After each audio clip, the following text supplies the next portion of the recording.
Draft के बाद क्या इन कंपनियों की मुश्किल बढ़ सकती है? बताने के लिए हमारे साथ आशीष मौजूद है। आशीष बताइए। बिल्कुल, देखिए मुश्किलें यहाँ पे बढ़ती हुई नजर आएंगी और क्या ड्राफ्ट है तो मैं बार बार रिपीट नहीं करूंगा, लेकिन फिलहाल के लिए अगर आप देखें तो मुथूट फाइनेंस ये स्टॉक ऐसा है जो आपके रडार पर खास रहना चाहिए, क्योंकि इसकी दिक्कतें ज़्यादा बढ़ रही हैं। अब वैसे तो सभी के लिए अगर आप देखें तो जो LTV यानी लोन टू वैल्यू रेशियो है, इसे 75% पर कैप कर दिया गया, लेकिन फिलहाल के लिए मुथूट फाइनेंस यहाँ पर इनके लिए जो ये रिस्ट्रिक्शन आई है, ये थोड़ा सा फायदे नुकसान यहाँ पर देखने को मिल सकता है। और इसी के चलते बताया जा रहा है कि इनका जो बिजनेस मॉडल है, इसमें ओवरऑल डिसरप्शन आपको देखने को मिलेगा और जो LTV इनकी पीक है उससे घटकर 64 से 66% की रेंज में आपको देखने को मिल सकती है। और बड़ी बात यह भी कि FY26 में जो लोन ग्रोथ है, इसमें बड़ी गिरावट है। यानी जो ब्रोकरेज की रिपोर्ट्स निकल कर आ रही हैं वो ये बता रही कि जो पहले लोन ग्रोथ का एस्टिमेट 22% का था, अब वो FY26 में घटकर आधा 11% का देखने को मिल सकता है।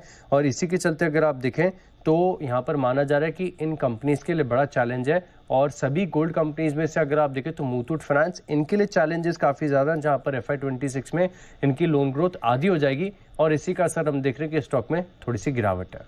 ओके, तो लोन ग्रोथ आधी हो जाएगी, ये मानना है कुछ रिपोर्ट्स का। मुथूट फाइनेंस के बुक्स पर ज़्यादा असर पड़ सकता है क्योंकि 75% कैप कर दिया, यानी कि बैंकों की तर्ज पर अब उनको लोन देना होगा।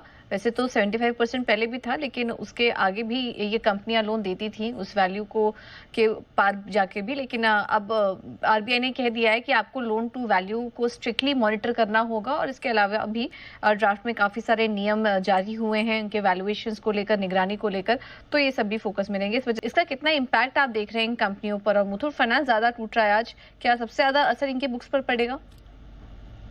नहीं, देखिए गोल्ड काफी तेज हुआ है। इनफैक्ट हमारे रेगुलेटर्स तो हमेशा मैं देखता ही हूँ कि बहुत ही प्रोएक्टिवली मैनेज करते हैं चीजों को, इसलिए इंडियन इकोनॉमी हमेशा से रोबस्ट और हो रही है। तो यही एक पहल देखिए इस उसमें ये किया है कि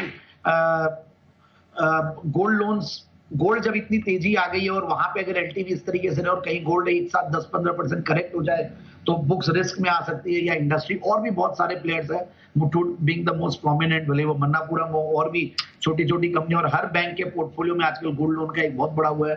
हर NBFC गोल्ड लोन्स के ऊपर ध्यान दे रही है, क्योंकि सिक्योर्ड लोन का एक अलग ही प्रीमियम हो रखा है कि सबसे ज्यादा सिक्योर्ड लोन्स, क्योंकि MFI में इश्यूज आ रहे हैं, तो इसीलिए लैब और गोल्ड लोन्स ज्यादा इंडस्ट्री वो देख रही है। बट फिर भी मुझे ऐसा लगता है कि काफी हद तक तो ऊपर से पहले भी करेक्ट हो चुका था। इनफैक्ट एक आउट परफॉर्मर था पूरे, अगर खराब समय पे देखें तो सबसे ज्यादा अगर आउट परफॉर्मिंग कोई स्टॉक था तो मुथूट फाइनेंस था।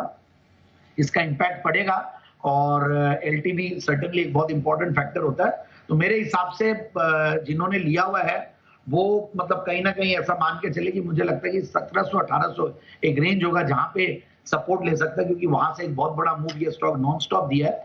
बट ओवरऑल मेरे हिसाब से अभी भी मैं एग्जिट की राय नहीं दूंगा।